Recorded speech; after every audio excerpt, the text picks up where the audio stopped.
It is a curious frailty of the human mind that it may grow accustomed even to marvels and file them away amongst the furniture of existence. I have lived so long in the intimate companionship of Mr. Sherlock Holmes, and have observed so many bizarre deviations from the ordinary course of events, that I find myself now recording certain incidents with a composure which would once have been impossible to me. Yet I can say with truth that when, upon a raw February morning, a telegram was placed in Holmes's long, nervous fingers, a telegram bearing the stains of travel and the marks of time itself, I felt once more that old chill of anticipation which had so often preceded danger and discovery. We were seated, as was our habit, at the breakfast table in Baker Street. The coal fire had been coaxed into a modest glow, which did little to dispel the grey light that filtered through the window panes. Mrs. Hudson moved with her quiet efficiency in the background, and Holmes, with his dressing gown belted about his spare frame, had that abstracted look which told me that though his eyes might rest upon the toast rack, his mind was ranging far afield. "You are thinking of the Regent Street affair," I remarked, more to test my own powers than from any real hope of surprising him. Holmes's eyelids fluttered in the merest acknowledgment. "Not at all. I am thinking of your left boot, Watson." "My left boot?" "The mud upon it is of a sandy, reddish hue, and the grains are angular. It is not the clay of the park, nor the black street filth of Marylebone. You have been, despite your protestations of domesticity, down by the river steps near Lambeth within the last 12 hours. I stared at him in that familiar mixture of irritation and admiration. "I merely went to see a patient in Kennington." "Precisely. The river steps are the most direct route from Kennington Road to your patient's street, if one is in a hurry and dislikes cabs." He buttered his bread with the air of a man who has disposed of a trifle, and might have continued in the same vein had not Mrs. Hudson entered with a small, crumpled envelope upon a tray. "A telegram, sir," said she. "It were pushed under the door as if by a boy in a great haste, but—" She hesitated, and I saw that she was troubled. Holmes's head came up like a hound catching scent. "But what?" "It's queer, sir. The paper feels old, and the address, it's wrote as if by a hand that don't tremble, yet the ink has faded." Holmes took it from her without a word. His long fingers smoothed the creases with a delicacy which might have belonged to a surgeon handling a vital organ. For an instant his face was impassive. Then I saw that slight tightening at the corners of the mouth which, in him, signified the presence of an intellectual challenge. "Well?" I asked. He did not answer at once. Instead, he held the telegram up to the light, turned it, examined the back, and even, to my amazement, inhaled it as if it were a rare wine. 10 years, said he quietly. 10 years? I echoed, utterly at sea. Holmes tossed the telegram across to me. I read, "To Mr. Sherlock Holmes, 221 B. Baker Street. Stop. Come at once if you would save an innocent life. Stop. Blackwell Wharf. Midnight. Stop. E.H." At the foot was stamped a date, February 12th, 1886. I looked up sharply. "But this is Holmes. It is 1896. "Just so." His eyes, pale and bright, were fixed upon the fire. "A call for aid dispatched in 1886 and delivered to me this morning. The post office has at last achieved the impossible. It has made time itself its accomplice." "There must be some mistake," said I. "Some clerk, some misfiling." Holmes shook his head. "If it were merely mislaid, it would bear the clean creases of storage. This has been carried in a pocket, Watson, folded and unfolded, pressed against cloth, damped by fog. Observe the salt stain along the edge. It has been near the river recently." I bent closer, and indeed there was a faint tide mark upon the paper.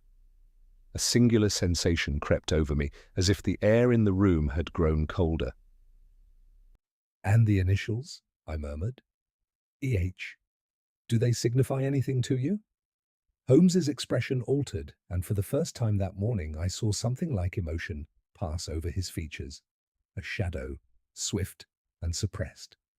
"They signify a name I have not heard spoken in a decade," said he, "a name associated with a small matter which Scotland Yard preferred to forget, and which I, until this instant, had considered closed." "What matter?" I demanded. Holmes rose and began to pace, his hands clasped behind his back, his whole figure alert.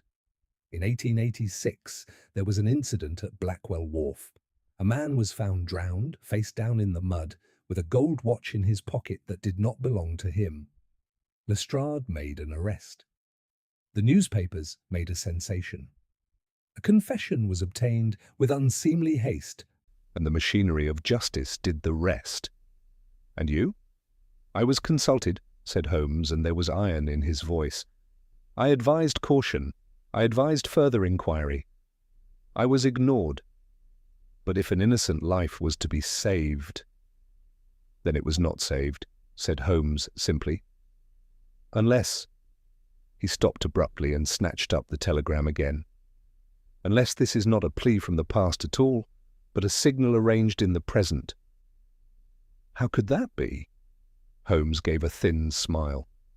"Because, my dear Watson, the sender wished me to believe it 10 years old, and if one wishes to command a man's attention, there is no surer way than to place an impossibility in his hand."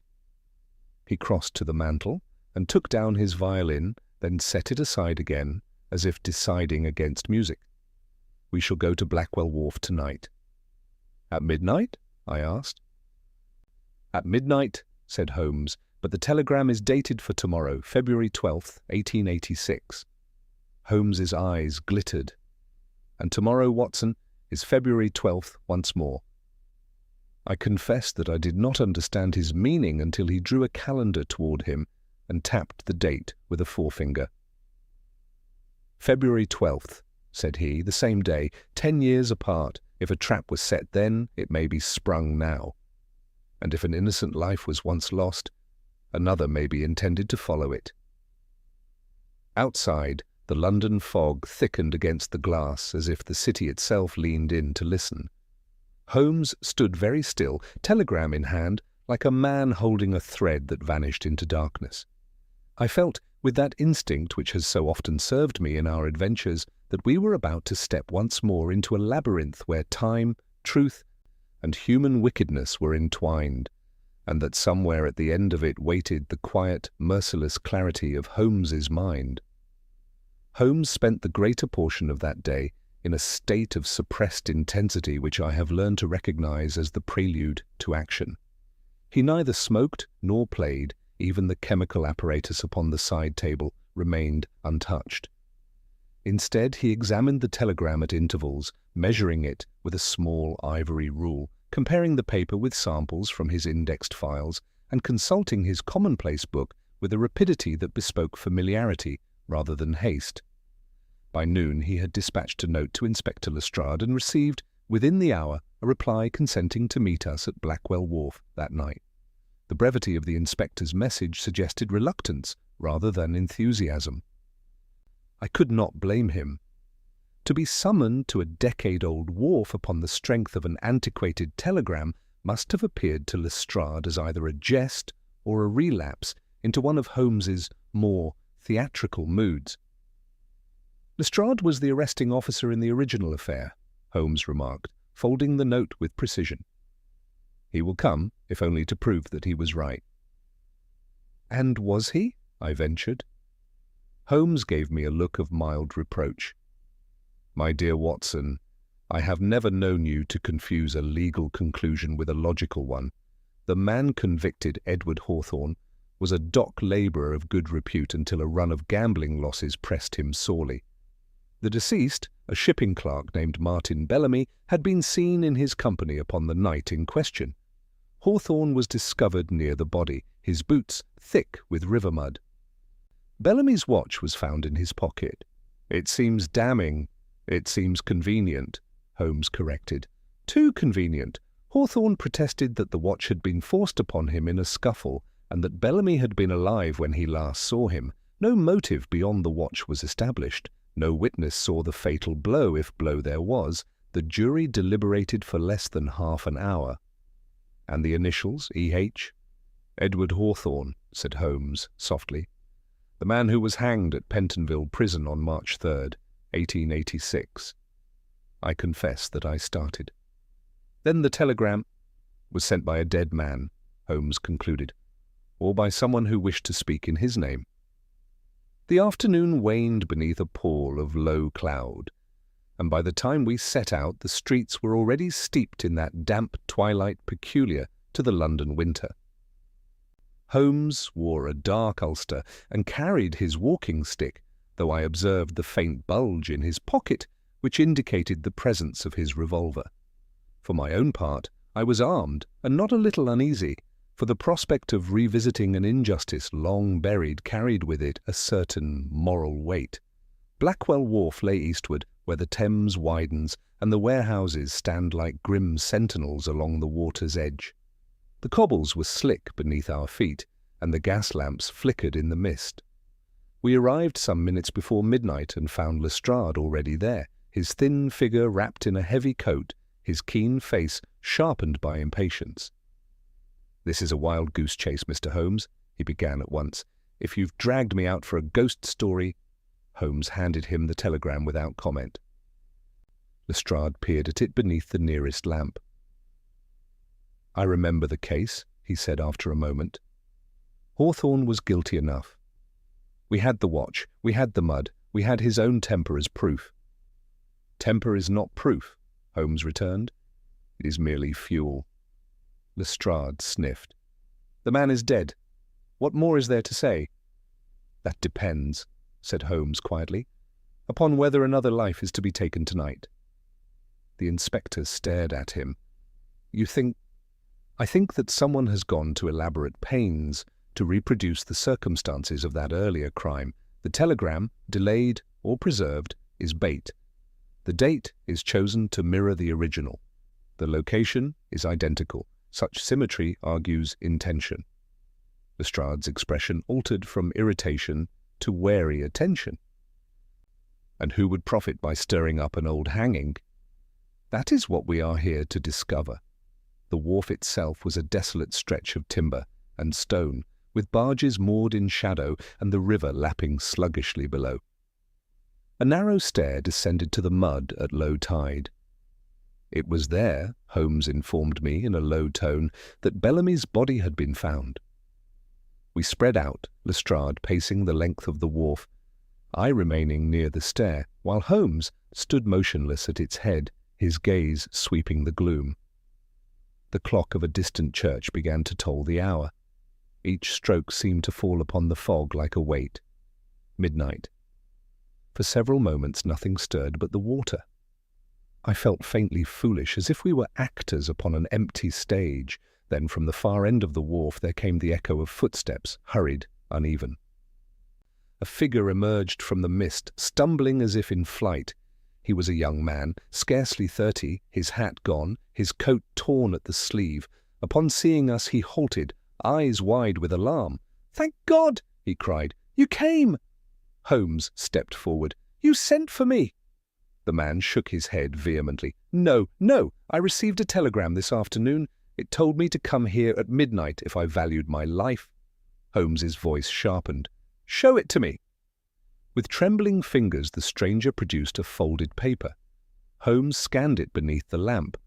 I saw at once that it was identical in wording to our own, save for the address, which bore the name Mr. Charles Hawthorne, Limehouse. "Your name is Hawthorne?" Holmes asked. "Yes, Charles Hawthorne. Edward Hawthorne was my father." A silence fell, broken only by the sucking of the tide against the pilings.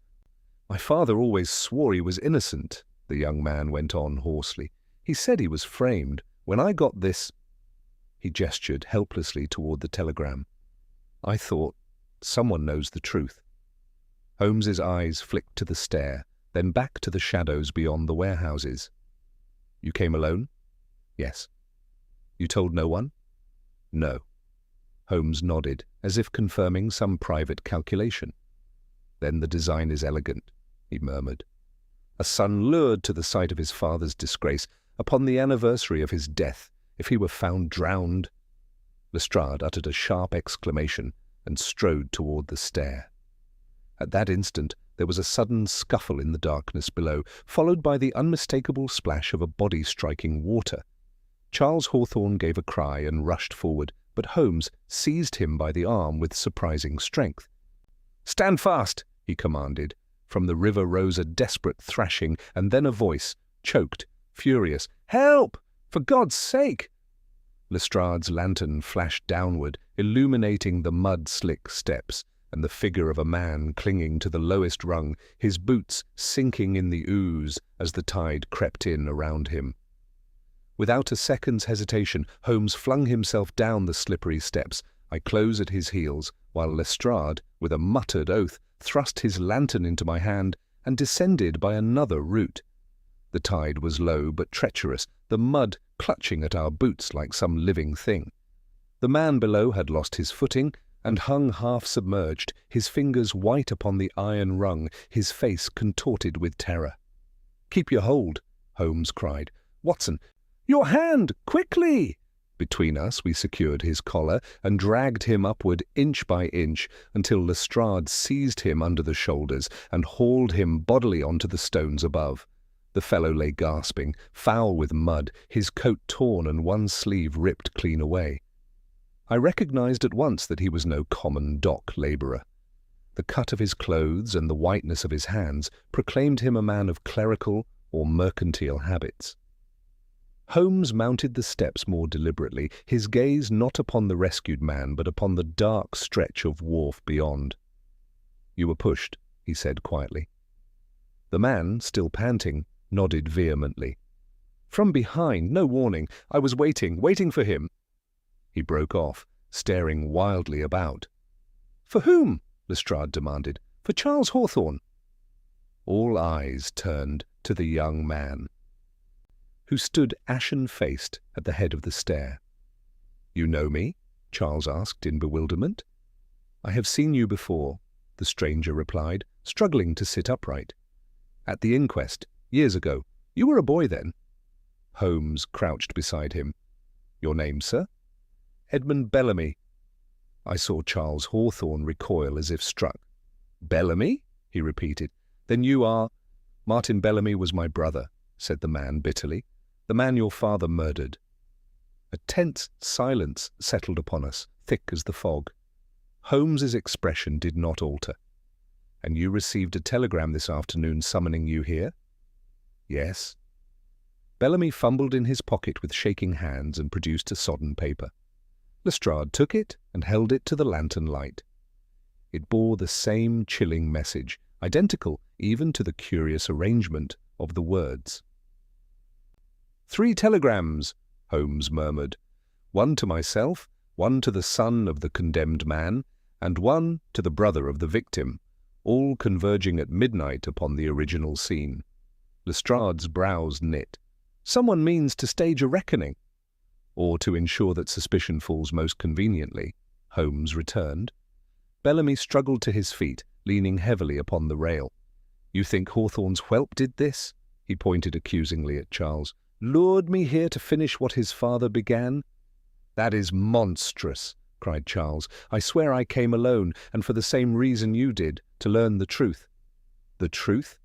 Bellamy's laugh was harsh. "The truth was spoken 10 years ago in a court of law." Holmes rose between them, tall and commanding, despite the mud upon his coat. "Gentlemen, if we are to prevent further tragedy, we must proceed with reason. Mr. Bellamy, at what hour did you receive your telegram?" "Shortly after 4. "And you came directly?" "I waited until evening. I had business." His hesitation was slight but perceptible. Holmes's eyes narrowed. "Business connected with the wharf?" "No." "With your brother's death?" Bellamy's jaw tightened. "That chapter is closed." Holmes made no comment, but turned instead to Charles. "And you, Mr. Hawthorne?" "I received mine at 3:30, said the young man. "I showed it to no one. I thought, if there were proof of my father's innocence, I must seize it." "Yet you did not consider informing the police?" Charles flushed. "After what they did to him? No." Lestrade stiffened. but Holmes interposed smoothly. "Natural, Inspector." "Perfectly natural." He moved to the edge of the wharf and examined the planks where Bellamy had stood. The lantern light revealed scuffed marks and a distinct impression in the damp grime, a boot print not yet blurred by mist or tide. "Observe, Watson," he said softly. "The heel is worn at the outer edge and there is a small triangular cut in the sole. It is recent." Lestrade bent over it. "Could be either of theirs." Holmes shook his head. "Neither? Mr. Hawthorne's boots are new and evenly worn. Mr. Bellamy's have a square heel and no cut. This print was made by a third party, who stood behind Mr. Bellamy at the brink." "And pushed him," Lestrade concluded grimly. "Precisely." Charles stared into the darkness. "Then the same man who sent the telegrams was here, watching." "And may still be," Holmes replied. The thought lent a fresh edge to the night. I found my hand straying instinctively toward my revolver. Holmes, however, appeared singularly composed. He paced the length of the wharf, counting his steps, pausing at intervals to examine the boards. Presently he stopped near a stack of crates. "Here," said he. Upon the wood lay a faint smear of mud, darker than the surrounding damp, and beside it a fragment of torn cloth caught upon a splinter. Holmes detached it carefully. "Coarse wool, dark blue, not from either gentleman's attire." Bellamy glanced down at his own coat. "Mine is black." "And mine brown," added Charles. Holmes folded the scrap and placed it in his pocket. "Our unseen friend is careless in small matters. That is encouraging." Lestrade straightened. "Encouraging? A man was nearly drowned." "Indeed. But he was pushed at low tide when rescue was possible. Had the assailant wished Mr. Bellamy dead beyond doubt, he would have chosen a swifter method. No, this was meant to be seen, to implicate." "In whom?" Lestrade asked. Holmes looked from Bellamy to Charles, his gaze thoughtful. "In whichever of you proved more convenient." The two men regarded one another with renewed suspicion. Holmes continued, "Consider the elegance of the design. The son of the hanged man and the brother of the victim lured to the same spot. One falls into the river, the other is present. Motive is supplied by history. The newspapers would speak of vengeance, of inherited hatred." "And the past would swallow the truth again," I said. Holmes inclined his head. "Just so." Bellamy's voice trembled with suppressed fury. "You suggest that my brother's death was not avenged by Hawthorne's execution?" "I suggest nothing yet," Holmes answered coolly. "But I observe that someone fears the reopening of that question." A distant whistle sounded from the river, long and low. Holmes's head turned sharply toward the sound. "Lestrade," he said, "have constables patrol the approaches. Our adversary cannot have gone far. The mud would betray him upon the streets." The inspector nodded and strode off, calling orders to the shadows beyond. Holmes faced the two young men. "You will both accompany us to Baker Street. Tonight's attempt has failed, but it is merely the opening move. The man who contrived this believes himself subtle. He counts upon old verdicts and older resentments. We must show him that time, which he uses as his instrument, can also be his undoing." As we quitted the wharf together, I cast one last glance at the dark stair where 10 years before another body had lain. The river flowed on, indifferent and opaque. Yet I could not shake the conviction that the past, far from being drowned, had risen once more to the surface, and that before this business was concluded, its hidden currents would drag more than one secret into the light. We reached Baker Street in the small hours of the morning, our party subdued and silent after the violence of the attempt at the wharf. Mrs. Hudson, long accustomed to irregular hours, admitted us without question, though her eyes widened at the condition of our coats and boots. Holmes directed that hot brandy be brought at once, and insisted that Mr. Bellamy change into a spare suit of his own, for the man was still trembling from his immersion and the shock that had followed it. Once we were assembled in the sitting-room, the fire built high and the curtains drawn close against the fog, Holmes stood upon the hearthrug, his hands behind his back, surveying our two guests with that steady, analytical gaze which few men can endure without discomfort. "You will forgive the informality of this gathering," he began, "but time presses, and clarity is essential. Mr. Bellamy, you have long believed that Edward Hawthorne murdered your brother." "I do not believe it," Bellamy replied stiffly. "I know it." Holmes inclined his head slightly. "Because the courts declared it so. Because he was found with Martin's watch in his pocket.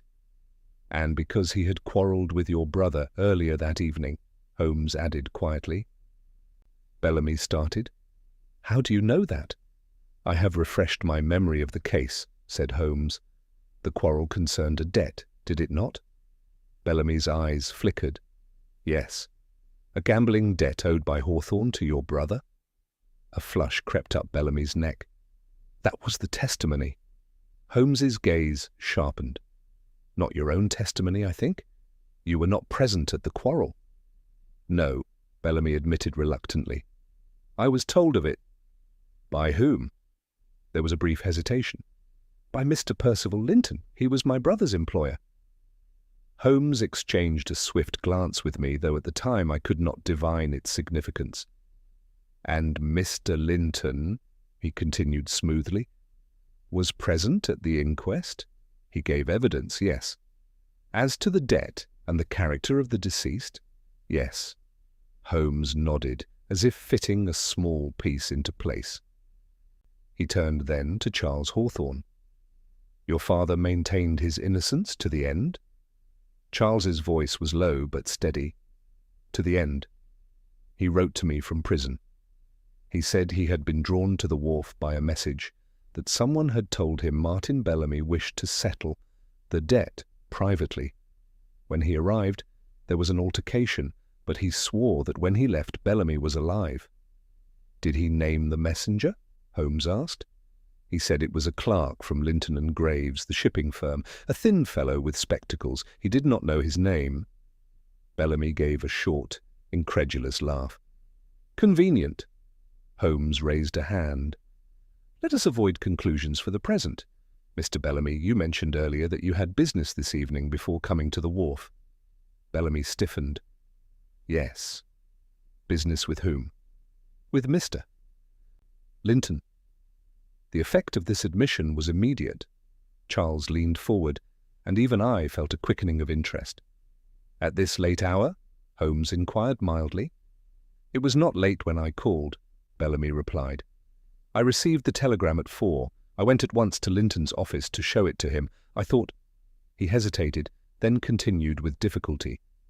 "I thought it a cruel jest, perhaps by someone who resented the old verdict." "And Mr. Linton's reaction?" "He was astonished, or appeared so. He advised me to ignore it." "Did he know of your intention to come nonetheless?" "I told him I would not be frightened away." Holmes turned again to Charles. "And you, Mr. Hawthorne, did you seek counsel from anyone?" "No." "Not even from Mr. Linton?"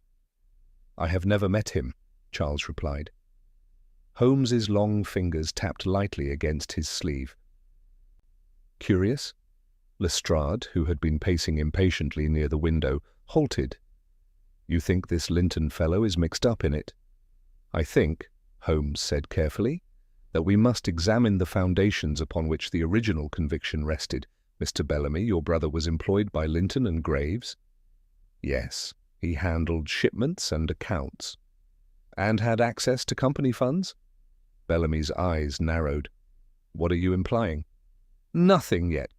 But I find it notable that the evidence of a gambling debt, the existence of a quarrel, and the general character of the deceased were all presented to the court, largely through Mr. Linton's testimony." "That proves nothing," Bellamy said sharply. "Quite so. It proves nothing, but it is a thread." Holmes crossed to his desk and withdrew a worn notebook. "Watson, you recall that I objected at the time to the rapidity of the proceedings?" "I do," said I. "The post-mortem report was inconclusive. No clear sign of a blow. Death by drowning, but whether accidental or forced, was not definitively established. Yet the presence of the watch in Hawthorne's pocket created a narrative too compelling for the jury to resist. Charles's hands clenched. My father said the watch was thrust upon him during the struggle. "And why would your brother thrust his own watch into another man's pocket?" Bellamy demanded. "Perhaps because he wished it found there," Holmes interjected softly. The room fell silent. Bellamy stared at him. "You suggest that Martin framed himself? That is absurd." Holmes's eyes were half closed, reflective. "No man frames himself without motive. But another might frame two men at once." Lestrade let out a low whistle. "You mean Bellamy and Hawthorne?" "I mean," said Holmes, "that if Martin Bellamy had discovered irregularities within his employer's accounts, irregularities that threatened exposure, then removing him and directing suspicion toward a man already burdened by debt would serve a double purpose: silence the accuser and divert scrutiny." Bellamy rose abruptly. "You go too far, sir." Holmes met his anger with calm. "I go only where the facts lead. Tonight's events demonstrate that someone is anxious to prevent a re-examination of that past. Why lure both of you to the wharf? Why attempt to cast suspicion anew between your families? Because the true peril lies not in your mutual hatred, but in your possible alliance." Charles looked from Bellamy to Holmes, comprehension dawning slowly. "If we believed neither of us responsible, we might look elsewhere," Holmes finished. A heavy knock sounded at the door below, abrupt and authoritative. Lestrade moved swiftly to the stair, but Holmes raised a hand. "Let our visitor come up," he said quietly. "For I suspect that the game, which began 10 years ago, has at last compelled one of its original players to show himself." Footsteps ascended, measured and deliberate. A moment later the door opened, and a tall, well-dressed gentleman entered, his face pale but composed. "Mr. Sherlock Holmes," said he with a slight bow. "I am Percival Linton. I understand that my name has been mentioned." The entrance of Percival Linton produced a reaction in our little company, which I shall not readily forget. Charles Hawthorne sprang to his feet. His face flushed with agitation. Bellamy turned a shade paler, though whether from anger or apprehension I could not determine. Lestrade, ever alert to the scent of complication, stationed himself discreetly near the door, as if to prevent any sudden retreat. Linton himself was a man of some 45 years, tall and spare, with iron-grey hair brushed meticulously back from a high forehead. His attire was of sober elegance, and there clung to him that air of commercial authority which bespeaks long habit of command. Yet beneath the composure of his features I detected a faint tightening about the eyes. "You are abroad late, Mr. Linton," Holmes observed, indicating a chair but not pressing him to sit. "I was informed," Linton replied evenly, "that Mr. Edmund Bellamy had been the victim of an outrage at Blackwell Wharf. As his brother's former employer, and as one who feels some responsibility for his welfare, I deemed it proper to attend at once." Holmes's gaze flicked briefly toward Bellamy. "You were informed by whom?" "A constable stationed near the docks. I encountered him as I made inquiries." "You were making inquiries?" Holmes repeated softly. "Mr. Bellamy visited me this afternoon," said Linton, with a measured glance toward the young man. "He showed me a telegram of an alarming character. I advised him to treat it as a malicious prank. When he failed to return home, I feared he might have taken it seriously." Bellamy shifted uneasily. "I told you I would not be intimidated." "Indeed," said Linton, "and I cautioned you against rashness." Holmes folded his arms. "You yourself received no such telegram, Mr. Linton?" "No." "Curious," Holmes murmured. Linton's eyes sharpened. "Curious?" "That the architect of this scheme, whoever he may be, selected with precision those most intimately connected to the events of 10 years past, save for one." A faint flush touched Linton's cheek. "I fail to see your meaning." "Do you?" Holmes's voice was gentle, but there was steel beneath it. "Mr. Hawthorne, the son of the condemned man, Mr. Bellamy, the brother of the deceased, and myself, who once questioned the sufficiency of the evidence. Yet the gentleman whose testimony weighed heavily upon the jury receives no summons. Linton's lips thinned. Perhaps because I have no cause to reopen that unhappy affair. Or perhaps, Holmes returned, because you were expected to reopen it of your own accord. A silence followed, charged and uneasy. Lestrade broke it. Mr. Linton, where were you between 11 and midnight? Linton turned coolly toward him. At my residence in Bloomsbury. My servant can attest to it. Did you leave at any time? No. Holmes moved to the desk and lifted the 3 telegrams, laying them side by side beneath the lamp. All 3 were delivered this afternoon. The paper is of an older stock, but the creases and stains are recent. The hand that addressed them is firm and deliberate. I should be most interested to know, Mr. Linton, whether you recognize it. Linton stepped forward and examined them with apparent composure. I do not. Not even the distinctive formation of the capital H, a slight backward slant with a pronounced lower serif? Linton's gaze lingered an instant too long before he shook his head. No. Holmes regarded him thoughtfully. You have been in commerce for many years. You keep accounts? Certainly. In your own hand? Often. Holmes's eyes gleamed faintly. Then you will not object to providing a brief sample for comparison? Linton hesitated. It was but a fraction of a second, yet in that pause I sensed the subtle shifting of the ground beneath our feet. If it will satisfy you, he said at last. Holmes handed him a sheet of paper and a pen. Kindly write, Blackwell Wharf, midnight. Linton complied, his hand steady, the nib scratching crisply across the page. Holmes took the sheet and placed it beside the telegrams. For several moments he studied the letters in silence. To my untrained eye the resemblance was not immediate, yet Holmes's expression altered almost imperceptibly. Thank you, he said, folding the paper and slipping it into his pocket. A mere precaution. Linton rose. Have you concluded, Mr. Holmes, that I attempted to drown Mr. Bellamy? I have concluded nothing as yet, Holmes replied. But I observe that Mr. Bellamy informed you of his intention to visit the wharf tonight. Yes. And that within hours of that disclosure he was lured there by a message which you alone, beyond ourselves, knew he possessed. Bellamy stared at Linton. You cannot think... Linton's composure cracked for the first time. This is outrageous. I sought only to prevent renewed scandal. The past was painful enough. For whom? Holmes asked quietly. For all concerned, Linton snapped. Holmes stepped closer, his voice lowering.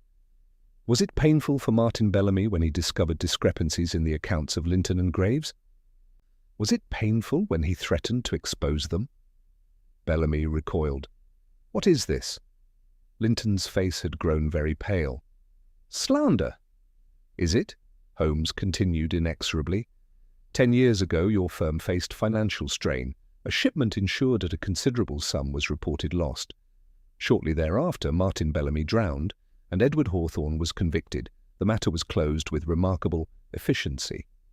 Lestrade's eyes widened. Insurance? Holmes nodded slightly.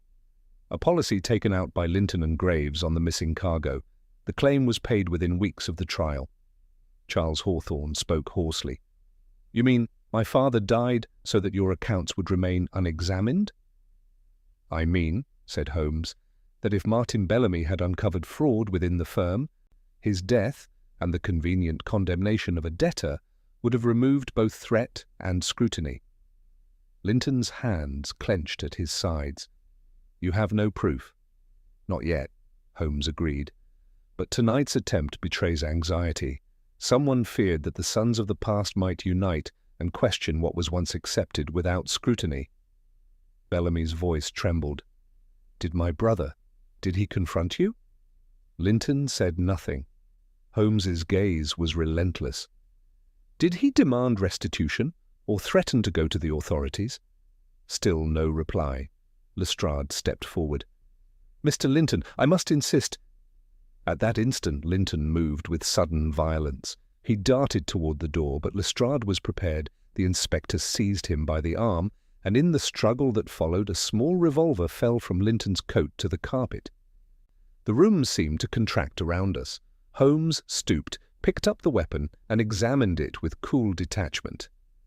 "Loaded," he observed. "You anticipated resistance." Linton sagged, his defiance draining away. "You understand nothing?" he muttered. "On the contrary," said Holmes quietly, "I begin to understand very well. The telegram that arrived 10 years late was never a relic of the past. It was a warning, sent by the only man who still feared its resurrection."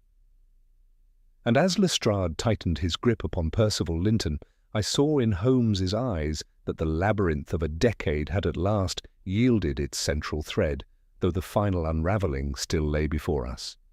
Percival Linton did not struggle further once the revolver had fallen from his grasp.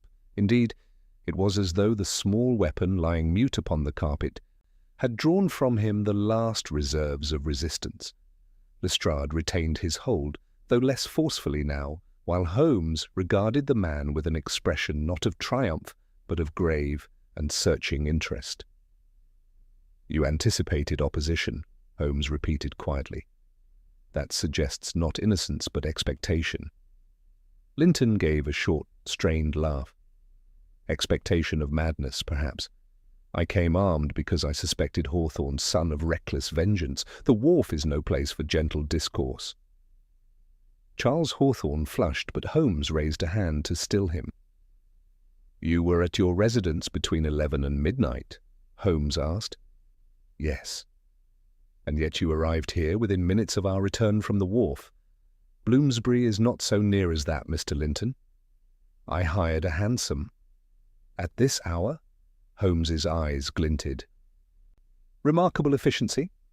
Lestrade cleared his throat. "We can verify the cabman soon enough." Holmes nodded, but his attention remained fixed upon Linton. "Let us consider, sir, that the attempt upon Mr. Bellamy's life failed. Suppose it had succeeded. The son of the hanged man present at the scene, the brother of the victim found drowned upon the anniversary of his death. Public sentiment would have woven a narrative without assistance, old grievances renewed, justice, so-called, completed." Linton's lips compressed into a thin line. "You speculate." "I reason," Holmes corrected, "and I observe that the only individual who would suffer from renewed scrutiny of the original case is the man whose firm profited most directly from its swift conclusion." Bellamy stared at Linton, as if seeing him for the first time. "The insurance claim," he whispered. Holmes inclined his head. "A substantial sum, I believe, enough to stabilize a faltering enterprise." Linton's composure faltered. "Commerce is not a crime." "Fraud is," Lestrade interjected sharply. Holmes moved to the mantel and rested one elbow upon it, his fingers steepled. 10 years ago, a shipment insured at high value was reported lost in transit. The loss coincided with the drowning of Martin Bellamy, who had access to the accounts and, by your own admission, was conscientious. "He was ambitious," Linton snapped. "He sought advancement beyond his station." "And perhaps advancement beyond your comfort," Holmes returned evenly. "If he detected irregularities, false invoices, inflated cargo manifests, he might have confronted you." Bellamy's face had grown ashen. "Martin mentioned discrepancies," he said faintly. "He wrote to me of figures that did not reconcile." Holmes's eyes flickered with interest. "You possess that letter?" I kept it." "Then it may prove invaluable." Linton's gaze darted from one face to another. "This is conjecture. You have no evidence that I was present at the wharf tonight." Holmes smiled faintly. "On the contrary, I have a most eloquent witness." He reached into his pocket and withdrew the scrap of coarse blue wool recovered from the crates. This fragment was torn from the sleeve of a dark blue coat, such as the one you are wearing. All eyes dropped to Linton's arm. Though he had removed his overcoat, beneath it he wore a dark blue jacket. The right sleeve bore a small but distinct tear near the cuff. "That proves nothing," Linton said hoarsely. It may have torn earlier. Holmes stepped closer and held the scrap against the rent, the edges aligned with uncanny precision. An unfortunate coincidence, Holmes murmured. Moreover, the mud upon your boots.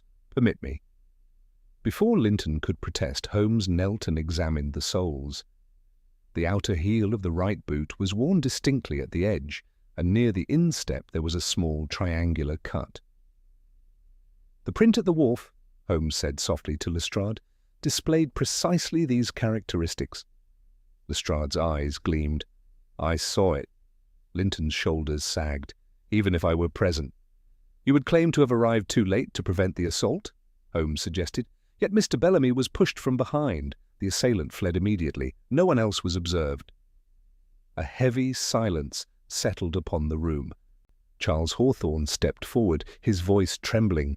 Why? Why condemn my father? Linton closed his eyes briefly. When he opened them, the defiance had drained away, leaving only a weary bitterness. Because he was convenient, he said at last. Bellamy uttered a broken sound. My firm was failing, Linton continued, his voice low and strained. Graves had invested recklessly. I had made adjustments in the books, temporary measures. Your brother discovered them. He threatened exposure. I persuaded him to meet me at the wharf to discuss a resolution. Holmes did not move, but I saw his jaw tighten. There was a struggle, Linton went on. He slipped, fell. It was dark. I could not swim. When I realized he was dead, he swallowed. Hawthorne arrived. I had arranged for him to come also under the pretext of settling his debt. He found the body. I seized the opportunity. The watch, Holmes said quietly. I placed it in his pocket while he was distracted. When the police came, Linton's gaze flicked toward Lestrade. The narrative presented itself. And the insurance? Holmes pressed. The shipment was never lost, Linton admitted. It was sold privately. The claim filled the deficit. With Bellamy dead and Hawthorne condemned, there was no one to question the accounts. Bellamy sank into a chair, his face buried in his hands. And tonight? Holmes asked. Linton's voice hardened. When Edmund came to me with the telegram, I feared some clerk or rival had uncovered the past. If Bellamy and Hawthorne's son compared notes, they might seek old records. I resolved to frighten them apart. I sent the telegrams, imitating the old date, to deepen the confusion. At the wharf, I meant only to stage an altercation, to renew suspicion. And instead you attempted murder, Lestrade said grimly. I panicked, Linton muttered. When he turned, I feared he recognized me. Holmes straightened. The telegram that arrived 10 years late was your own invention, a device to entomb the past once more. Yet you miscalculated one factor. Linton looked up dully. What factor? That truth, however delayed, has a habit of arriving precisely when it is most unwelcome. Lestrade stepped forward. Percival Linton, I arrest you for the murder of Martin Bellamy and the attempted murder of Edmund Bellamy. As the inspector led him toward the door, Linton did not resist. The weight of a decade seemed to bow his once proud figure. When the door had closed and the echo of footsteps faded, Holmes turned to the two young men who remained. The law, he said quietly, may be slow, but it is not deaf. With Mr. Bellamy's letter and the recovered evidence, we shall seek a formal exoneration for Edward Hawthorne. Charles's eyes filled with tears he did not attempt to hide. My father's name cleared. Holmes inclined his head. At last. And as the first pale light of dawn crept through the curtains of Baker Street, I reflected that though 10 years had passed since the river claimed its victim, justice, like the telegram that summoned us, had merely been delayed, not denied. The departure of Lestrade with his prisoner left in our rooms an atmosphere at once relieved and heavy, as though the removal of immediate peril had made space for the deeper weight of what had been revealed. Dawn had fully broken by then, casting a wan light upon the hearth and the faces of the two young men whose lives had been so long overshadowed by a single night upon the river. Holmes, however, showed no inclination toward rest. He rang for coffee, and, while we waited, resumed his place upon the hearthrug with that air of concentrated purpose which I have seen him adopt when the intellectual labour of a case was not yet complete. "You will forgive me," he said to Edmund Bellamy, "if I request the letter you mentioned, the one written to you by your brother shortly before his death." Bellamy lifted his head slowly. "It is at my lodgings in Stepney. I can fetch it at once." Holmes shook his head. "You will do nothing of the kind. If Linton feared exposure strongly enough to attempt murder tonight, he may have taken measures against documentary evidence in the past. It is essential that the letter be secured with discretion." He turned to Lestrade's vacant chair and smiled faintly. "We shall request the inspector to dispatch a trusted constable to accompany you. Meanwhile, I must ask, did your brother confide his suspicions to anyone else?" "Not to my knowledge," Bellamy replied. "He was cautious. He wrote that he would confront Mr. Linton privately to avoid scandal." "A fatal courtesy," Holmes murmured. Charles Hawthorne had remained silent since Linton's confession. Now he spoke, his voice steady though subdued. "You said my father was lured there also?" "Yes." "Then he was meant to be a witness to the confrontation?"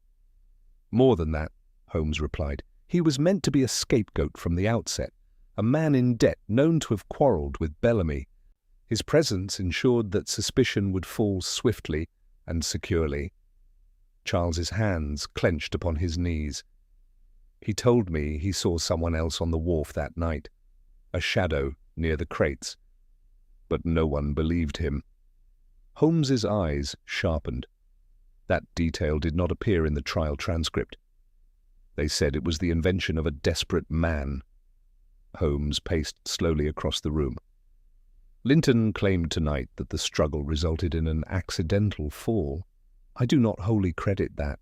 The post-mortem was inconclusive, but if Bellamy bore marks of violence inconsistent with mere slipping—" "You think there was more?" I asked. Holmes paused.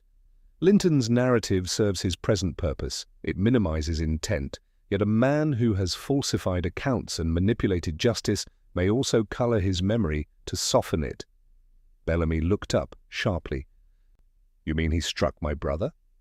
"I mean," Holmes said carefully, "that until we examine the original medical report and any surviving records, we must not assume the full measure of his guilt." A knock sounded below, and presently Lestrade returned, his expression brisk but satisfied. "He's secured," the inspector said. "Confession recorded in the presence of witnesses. He's not likely to retract it." Holmes inclined his head. "Excellent. Then our next task is to ensure that Edward Hawthorne's name is formally cleared." Lestrade hesitated. "That may not be simple. The conviction stands on record." "Records may be amended," Holmes replied, "especially when supported by fresh evidence and a confession of the true culprit." The inspector nodded slowly. "Bring me the letter, the old account books if they can be found, and I'll see what can be done." Bellamy rose. "I shall retrieve the letter at once." Lestrade gestured toward the door. "I'll send Jenkins with you." When they had departed, Charles remained, staring into the embers of the fire. "Mr. Holmes," he said quietly, "if my father had not come to the wharf that night, if he had ignored the message, would Linton still have killed my brother?" Holmes regarded him thoughtfully. "It is impossible to say. But I suspect that Linton's scheme required a witness who could be transformed into a culprit. Without your father's presence, suspicion might have wandered dangerously close to himself." Charles nodded slowly. "Then my father died because he trusted too easily." Holmes's voice softened, though his expression remained grave. "He died because another man valued his own reputation above truth. Trust is not a crime, Mr. Hawthorne."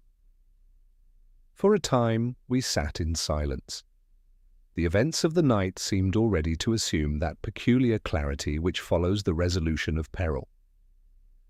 Yet I sensed that for Holmes the matter was not yet concluded in spirit, however complete it might appear in law. You are troubled, I observed. He gave a slight shrug. Only by the economy of it. 10 years of quiet prosperity built upon a single lie. One man drowned, another hanged, a family disgraced, and all to conceal columns of figures. Greed has toppled greater edifices, I said. True. Yet what interests me is the choice of the telegram's date. He lifted one of the crumpled sheets from the desk. February 12th, the anniversary of the original death. Linton's mind is orderly, almost ceremonial. He sought symmetry. It is a trait common among those who believe themselves cleverer than the world. And that trait betrayed him? Indeed, had he chosen any other date, the device might have seemed merely threatening. By invoking the past so precisely, he compelled me to revisit it. Charles rose, squaring his shoulders. I cannot thank you enough. Holmes waved the sentiment aside with an impatient gesture. Thank me by living well. Let your father's name be associated henceforth not with disgrace but with endurance. As Charles took his leave, the morning traffic began to stir in Baker Street. Holmes moved to the window and watched the light strengthen over the city. It is curious, Watson, he said after a moment, how often justice is delayed by nothing more than the absence of a question asked at the proper time. And tonight you asked it, I replied. He smiled faintly. Tonight, perhaps, we answered one that was asked 10 years ago. I looked at the telegram once more, its faded ink and creased surface now stripped of mystery. It had not travelled through time, as we first supposed, but through guilt and calculation.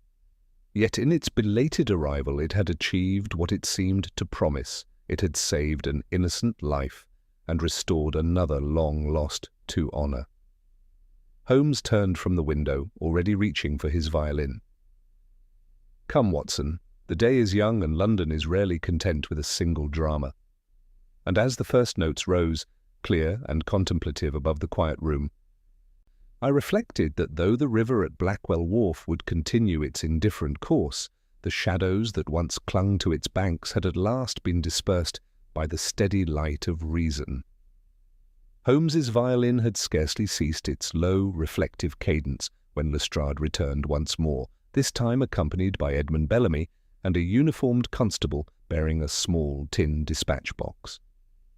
The inspector's expression, though composed, carried a hint of renewed gravity which caused Holmes to lay aside his instrument at once. "You have the letter?" Holmes asked. Bellamy nodded and placed a folded sheet upon the table. "And more besides. The constable insisted upon examining the drawers of my brother's old desk. We found this box concealed behind a false panel." Holmes's eyes brightened perceptibly. "Indeed?" Lestrade gestured to the constable, who set the box down and withdrew. Holmes knelt beside it and examined the lock. "Tampered with recently?" he observed. "See the fresh scoring about the keyhole. Mr. Bellamy, has this desk been disturbed before?" "Never," Edmund replied. "I have preserved Martin's effects untouched." Holmes produced a slender instrument from his pocket and, with a few deft manipulations, opened the box. Within lay several neatly tied bundles of papers, ledgers, correspondence, and a small memorandum book bound in black leather. "Watson," Holmes said quietly, "we stand upon the threshold of corroboration." He lifted the memorandum book and began to turn its pages. I watched his face as his eyes moved swiftly across the entries. The transformation was unmistakable. The detached analyst gave way to the relentless logician who has found the missing link in his chain. "Entries in Martin Bellamy's hand," he said at last, "dated within a fortnight of his death. Notes of discrepancies between cargo manifests and warehouse receipts. Repeated references to P.L. and to a shipment designated Artemis." Lestrade leaned forward. "That was the vessel reported lost." "Reported," Holmes echoed. He opened one of the bundled ledgers and compared figures. "Here, an invoice for goods valued at £8,000, yet the corresponding warehouse entry records only 4,000 in actual stock, the remainder unaccounted for." Bellamy's voice shook. "Then Martin was right." Holmes nodded. "Your brother was compiling evidence. He intended to confront Linton not merely over suspicion, but over documented fraud. Lestrade tapped the edge of the table thoughtfully. That strengthens the murder charge considerably. It does more, Holmes replied. It illuminates motive beyond dispute. He turned another page in the memorandum book and paused. "Ah, what is it?" I asked. Holmes read aloud. "Met PL at the office.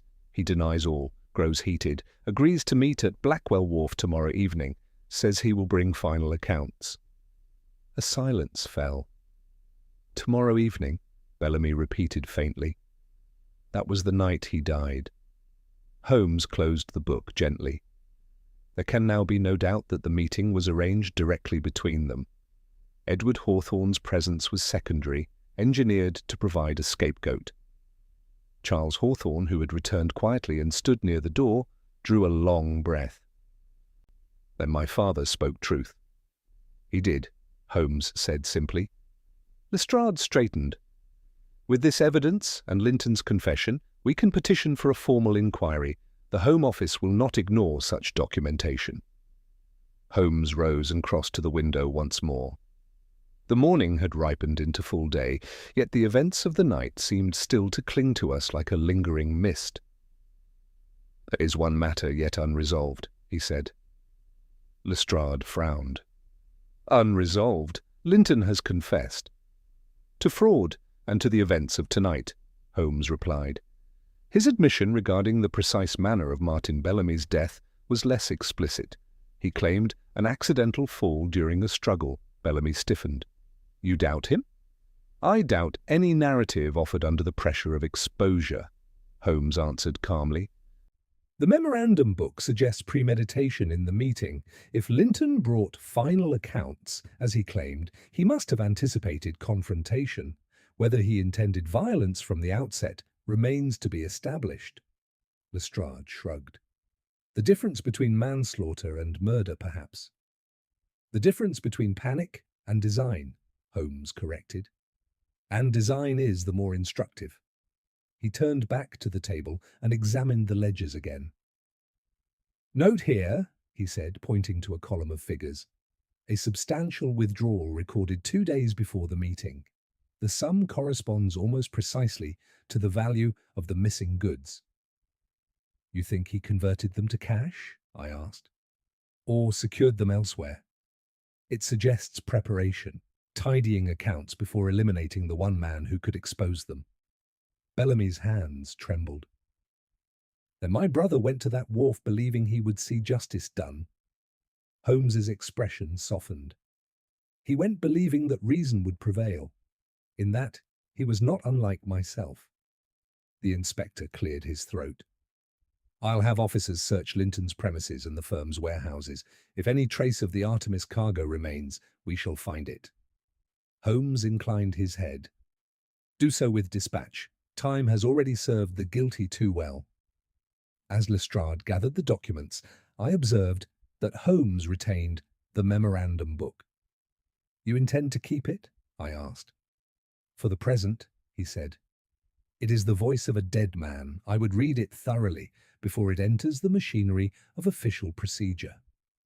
When the others had departed once more, bearing the dispatch box and its damning contents, a rare stillness settled over our rooms. Holmes resumed his seat and opened the memorandum book again, his long fingers turning each page with reverence. "It is curious, Watson," he said after a time, "that the smallest preserved fragment, a note scribbled in haste, a ledger entry overlooked, may outweigh the most confident verdict." "Truth is patient," I replied. "Yes," he said softly, "but it requires an advocate." He closed the book and looked at me with that faint, ironic smile which so often precedes his most characteristic reflections. The telegram that arrived 10 years late was not a message from the dead, but from conscience deferred. Linton sought to control the narrative of the past, to script its conclusion anew. Instead, he summoned the very scrutiny he feared. And in doing so, I said, he ensured that the past would at last be rewritten correctly. Holmes rose and placed the memorandum book carefully within his drawer. "Rewritten? No, Watson. Corrected. The facts were always there. They merely required arrangement. Outside, the sounds of London swelled. Carriages, vendors, the ordinary pulse of a city indifferent to individual tragedy. Yet within our quiet sitting room, the consequences of a decade-old deception had begun their final course. Holmes took up his violin once more, not in melancholy now, but in measured contemplation. "There remains," he said lightly, "the matter of persuading the authorities to admit their error. A task less romantic than midnight rescues, but equally necessary." And as he drew the bow across the strings, I felt that the case, though nearing its conclusion, had entered its most delicate phase, the transformation of truth discovered into justice acknowledged. The days which followed were marked less by outward drama than by a steady tightening of the net which Holmes had so deftly cast.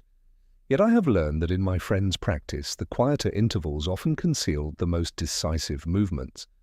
While Lestrade pursued warrants and constables combed through the offices of Linton and Graves, Holmes immersed himself in Martin Bellamy's memorandum book with a concentration bordering upon reverence. On the second evening after Linton's arrest, I found him seated amid a small fortress of papers, the lamplight falling upon columns of figures and marginal annotations in two distinct hands, Bellamy's neat script and, here and there, a heavier notation in red ink which Holmes had added for emphasis. "You perceive, Watson," he said without looking up, "that Bellamy's method was systematic. He did not rely upon suspicion alone. He compared invoices across quarters, traced shipments by vessel, and even noted irregular insurance premiums. You believe he suspected fraud for some time before confronting Linton?" "Beyond doubt. Here, 3 months prior to his death, he writes, 'Pattern consistent. Losses declared only when profits dip. Must verify Artemis cargo.' That suggests he had identified a recurring device." "And the Artemis was the largest instance?" Holmes nodded. £8,000 declared lost, 4,000 accounted for. The remainder vanished until now. A knock at the door interrupted us, and Lestrade entered with a briskness that betrayed both fatigue and triumph. "We have it," he announced. Holmes rose at once. "The cargo?"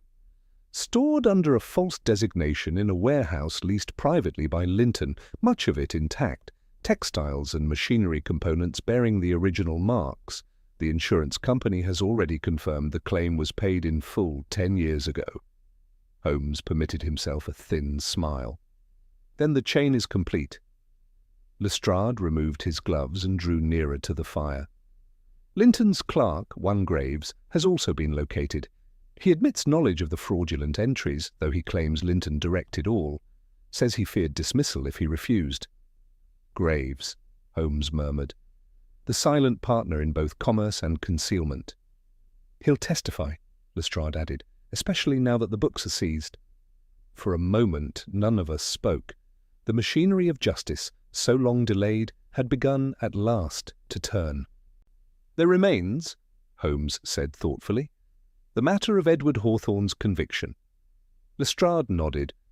"The Home Office has agreed to review the case in light of the new evidence.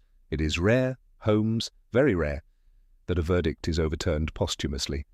But with Linton's confession, the recovered cargo, and Bellamy's records, the case is exceptional." Charles Hawthorne, who had been summoned earlier that day, stood near the window, his face drawn but resolute. "How long will it take?" "Days, perhaps weeks," Lestrade replied. "But the process has begun." Holmes resumed his seat and steepled his fingers. "I should like to attend the formal inquiry," he said quietly. Lestrade raised an eyebrow. "To testify?" "To observe," Holmes corrected, "and if necessary, to clarify." The inspector gave a short laugh. "You seldom resist the latter." When Lestrade had departed, Holmes turned once more to the memorandum book. "There is an elegance to Bellamy's notes," he said.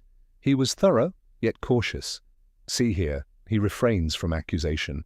He writes only of discrepancies and the need for explanation." "He believed explanation would suffice," I said.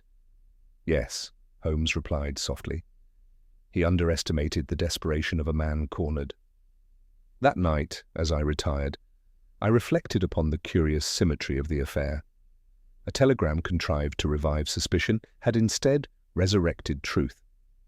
The past, which Linton had sought to bury beneath layers of account books and verdicts, had returned with inexorable clarity. 3 days later, we attended the preliminary hearing at Bow Street. The courtroom, though modest, was crowded beyond its usual measure. News of the fraud and the reopened murder charge had spread swiftly through the city, and there is no spectacle so compelling to the public as the unmasking of long-concealed guilt. Linton stood in the dock, pale but composed, his counsel at his side. Graves, visibly shaken, occupied his seat reserved for witnesses. Edmund Bellamy and Charles Hawthorne sat together, an alliance that would have seemed impossible but a week before. Holmes's testimony was characteristically precise. He described the telegrams, the events at the wharf, the torn fragment of cloth, and the boot print. He spoke not with flourish but with clarity, each fact placed in sequence so that the conclusion emerged not as accusation but as inevitability. When he concluded, a murmur passed through the courtroom. Graves's evidence followed, corroborating the falsified accounts and Linton's instructions. Finally, the recovered cargo was presented, its markings unmistakable. The magistrate listened gravely, and when the proceedings adjourned, it was evident that the matter would proceed to full trial. As we stepped back into the chill afternoon, Charles Hawthorne exhaled slowly, as though he had been holding his breath for a decade. "It is happening," he said. "Yes," Holmes replied. "But remember, justice is not vengeance, it is correction." Charles nodded. "That is enough." In the days that followed, the Home Office issued its formal declaration. Edward Hawthorne's conviction was to be quashed, the verdict set aside in light of new and compelling evidence. The announcement was brief, almost austere in tone, yet to Charles it represented the restoration of a name. When he brought the notice to Baker Street, his hands trembled, not with anger, but with relief. "My father's record," he said, his voice unsteady, cleared. Holmes accepted the document and scanned it with quiet satisfaction. The truth, though delayed, has prevailed. Bellamy, who accompanied him, extended his hand to Charles. "My brother would not have wished an innocent man condemned in his stead." Charles clasped it firmly. "Nor mine a feud prolonged." Thus the two families, once divided by suspicion and grief, were united in acknowledgement of a shared wrong. That evening, as Holmes and I sat once more before the fire, the case lay concluded in all but its final legal formalities. Yet my friend's expression was reflective rather than triumphant. "You appear unsatisfied," I remarked. He shook his head gently. "Satisfied, yes, but reminded. It required only a fragment of paper and a measure of persistence to undo 10 years of error. How many others lie undiscovered?" I had no answer. Holmes reached for his violin and drew from it a clear, contemplative note that seemed to hover in the air like a question left deliberately unanswered. And in that sound I sensed not merely the end of one mystery, but the enduring vigilance required to guard truth against the subtle encroachments of ambition and deceit. The formal trial of Percival Linton commenced within the month, and though the machinery of the law moved with its customary deliberation, the direction of its progress was never in doubt. Holmes and I attended each day not from any appetite for spectacle, but from a sense that the conclusion of the matter required witness as well as logic. It is one thing to unravel a deception in the quiet of Baker Street. It is another to see its consequences measured in the solemn cadences of a court of law. The prosecution's case rested upon 4 pillars: the falsified accounts and recovered cargo, the memorandum book of Martin Bellamy, the testimony of Graves, and Linton's own recorded confession regarding the events at Blackwell Wharf. Holmes's analysis of the telegrams and the attempted drowning lent a final coherence to the narrative, demonstrating that Linton's anxiety had betrayed the very secret he sought to preserve. When called to the stand, Linton appeared diminished, not merely by confinement but by the erosion of the authority he had so long wielded. His counsel attempted to recast the death of Martin Bellamy as a tragic accident arising from a heated confrontation. Yet, under cross-examination, the sequence of preparations, the arranged meeting, the manipulation of Edward Hawthorne's presence, the immediate placement of the watch, revealed a pattern too deliberate to be dismissed as panic. Holmes leaned toward me as the arguments concluded. "You observe, Watson, that design may cloak itself in improvisation, but it leaves traces of foresight." "And foresight," I murmured, "is difficult to reconcile with accident." "Precisely. The jury's deliberation was mercifully brief. Linton was found guilty of murder and of extensive fraud. Graves, whose cooperation had been substantial, received a lesser sentence. When the verdict was pronounced, a hush fell upon the courtroom that seemed less a reaction than a release. 10 years of concealed truth had at last been spoken aloud. Outside, beneath a sky of pale winter blue, Charles Hawthorne and Edmund Bellamy stood side by side. "It is finished," Bellamy said quietly.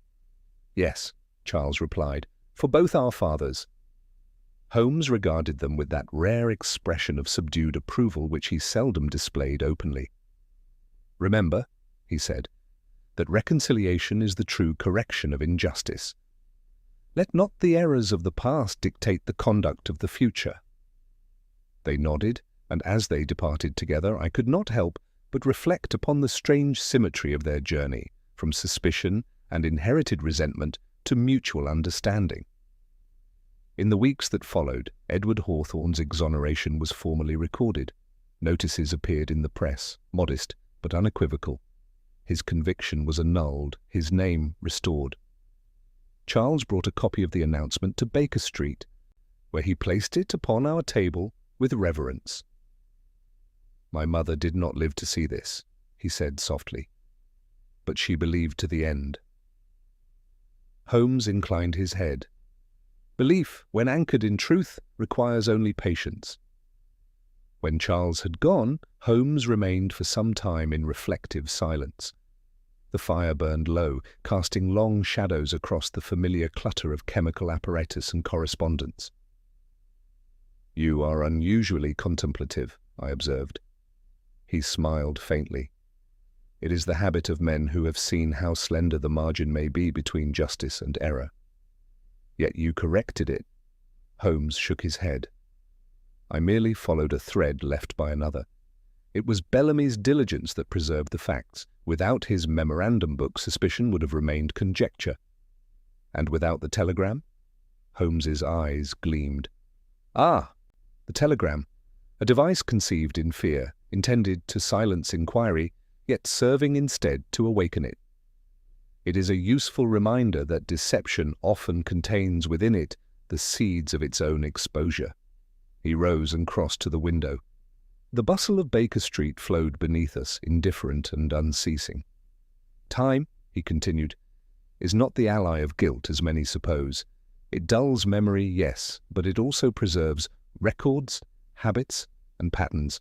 A falsehood must be maintained with vigilance. Truth waits." I joined him at the window. "And what of the river at Blackwell Wharf?" Holmes's expression softened.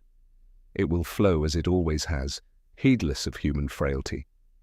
Yet for those who walk its banks, the shadows will be lighter." That evening, as twilight gathered, Holmes took up his violin once more. The melody he drew from it was not triumphant nor mournful, but measured and contemplative, a fitting epilogue to a case that had begun in perplexity and ended in restoration.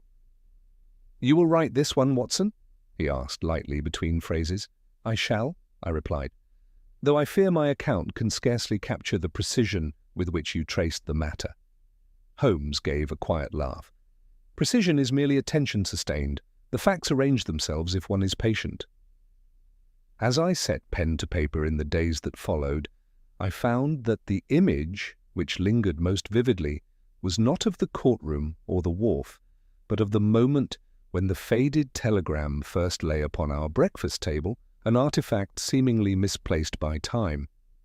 In truth, it had arrived at the only moment when its purpose could be fulfilled. Thus ended the affair of the telegram that arrived 10 years late. It restored a name, exposed a fraud, and reunited two families long divided by misunderstanding. Yet to me it stands chiefly as a testament to Holmes's enduring principle that no injustice, however artfully concealed, is beyond the reach of reason when reason is applied with unwavering resolve.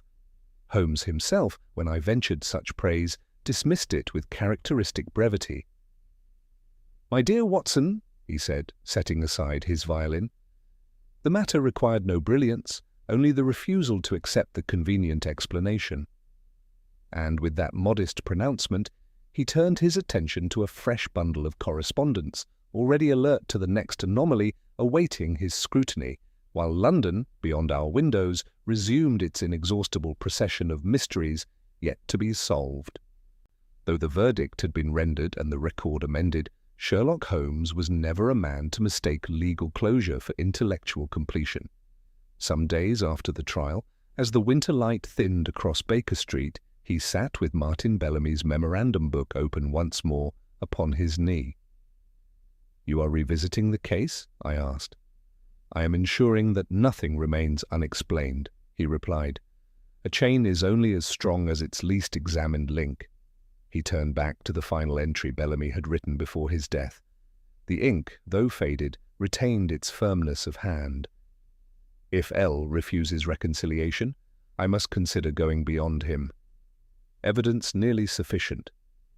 Meeting tomorrow, decisive." "Beyond him?" Holmes murmured. "That phrase interests me."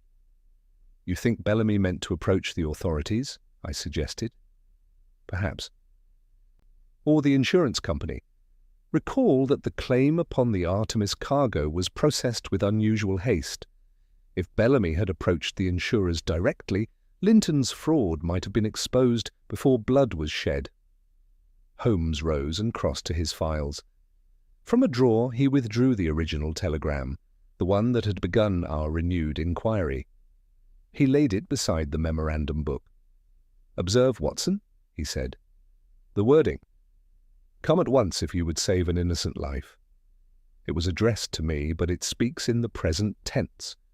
Linton intended it to operate upon the emotions of its recipient. "He meant to frighten Charles Hawthorne and Edmund Bellamy into confrontation," I said. "Yes. Yet the phrasing betrays an anxiety deeper than mere intimidation. Linton feared not only renewed suspicion between the families, but discovery of something unfinished." He tapped the memorandum book. "Bellamy's last note suggests he had gathered enough evidence to threaten exposure, but he writes that it is nearly sufficient. That implies a missing element. And you believe that element may still exist?" Holmes's eyes gleamed faintly. "I believe it did exist and that Linton may have searched for it." At that moment, a knock sounded below. Mrs. Hudson announced Edmund Bellamy, who entered bearing a small, sealed envelope. "This was delivered to my lodgings yesterday," he said. "It was forwarded from the offices of Linton and Graves, discovered among papers concealed behind a safe." Holmes took the envelope with interest. The seal bore the insignia of the insurance firm that had paid the claim upon the Artemis. Within lay a single sheet, a draft letter in Martin Bellamy's hand, unsigned but complete. Holmes read it silently, then passed it to me. The letter detailed the discrepancies in the cargo manifests, cited invoice numbers, and concluded with a clear intention to notify the insurers should satisfactory explanation not be provided within 48 hours. "He had prepared it," I said softly. "Indeed," Holmes replied. "This was the missing element. Bellamy intended to bypass Linton entirely. Had he dispatched this letter, the fraud would have been uncovered." Bellamy's voice trembled. "Then Linton knew." "Almost certainly," Holmes said. "If he intercepted or discovered the draft, he would have understood that time was against him. The meeting at the wharf was no spontaneous quarrel. It was an act of preservation." Edmund Bellamy closed his eyes briefly. "My brother walked into danger believing he carried only truth." Holmes's expression softened. "Truth is often the most dangerous possession." Lestrade arrived shortly thereafter, summoned by Holmes's note. Upon examining the draft letter, the inspector nodded gravely. "This strengthens premeditation," he said. "It shows motive, immediate and pressing." Holmes inclined his head. "It also completes the logical arc." Linton's attempt to drown Edmund Bellamy was not merely to revive old suspicion, it was to ensure that no surviving document or memory might converge upon the fraud. He feared that the sons of the past would succeed where their fathers had been silenced. Lestrade folded the letter carefully. "I'll see that it is entered into the record." When he had gone, Holmes returned to his chair and regarded the telegram once more. "You perceive, Watson," he said quietly, "that Linton's entire scheme relied upon controlling narrative, first by constructing a plausible culprit, later by reviving animosity. He understood that men accept the explanation most readily supplied." "And you refuse to accept it?" I said. Holmes smiled faintly. "I questioned the symmetry. The telegram's contrivance was too theatrical. A guilty conscience often mistakes cleverness for subtlety." Edmund Bellamy rose to depart, pausing at the door. "Mr. Holmes, my brother once wrote that numbers do not lie, only men. You have proved him correct." Holmes bowed his head slightly. "Your brother's diligence was the true foundation of justice. I merely assembled the pieces." When we were alone once more, I took up the telegram and regarded its faded date. 10 years late, I said, and yet precisely timed. Holmes leaned back, his fingers steepled. "The world is full of deferred reckonings, Watson. We imagine that time buries error, but it more often preserves it, waiting for the mind prepared to uncover it." He rose and placed both the telegram and Bellamy's memorandum book within his cabinet of completed cases. "There," he said, "the matter is not only concluded but understood." "And that," I ventured, "is your preferred form of resolution." He gave a soft laugh.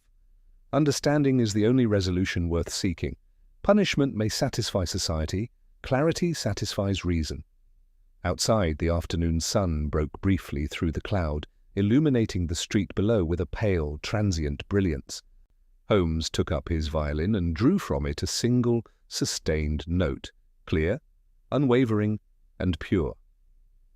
"The case of the telegram that arrived 10 years late," he said lightly, as though naming an entry in his index. "An instructive reminder that even the most carefully arranged deception cannot withstand the patient alignment of fact."